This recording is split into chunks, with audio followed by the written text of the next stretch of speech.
It's really funny, isn't it? They just all look different to me.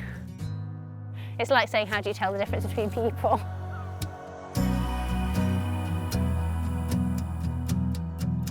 I'm Gala and I work at Plaw Farm in Sussex.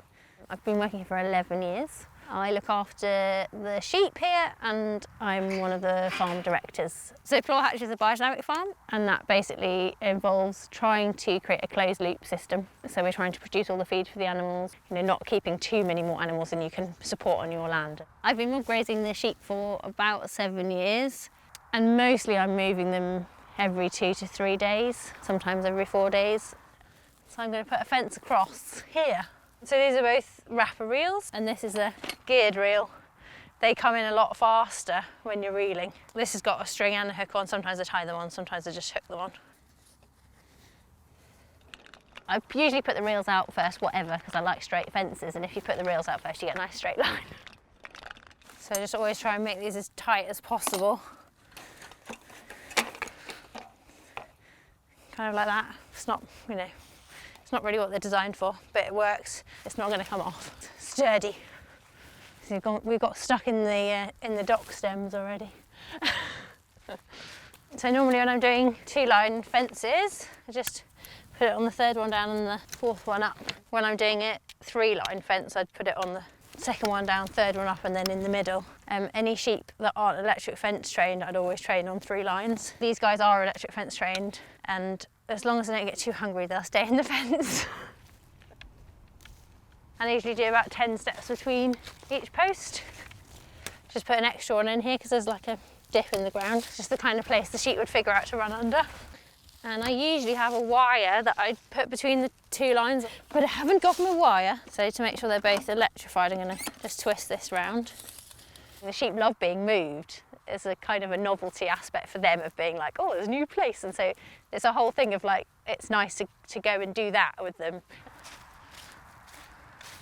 So this is a solar energizer. It's really amazing. And it's just obviously got the earth cable and the live cable. And they're just like really easy to carry compared to having a 12-volt battery.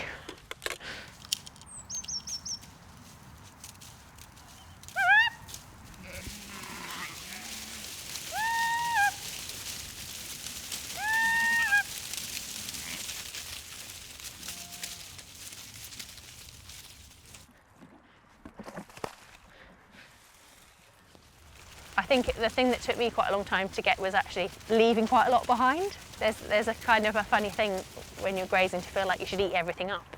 Especially with the drier summers we've been having, I've found like it really makes a massive difference when I leave quite a lot more grass behind. But just trying to leave a bit more meant the recovery time was much quicker. Put the live cable on, put the earth cable on, and switch it on. Obviously it's a solar panel, it does need to be in the sun, so then that's on.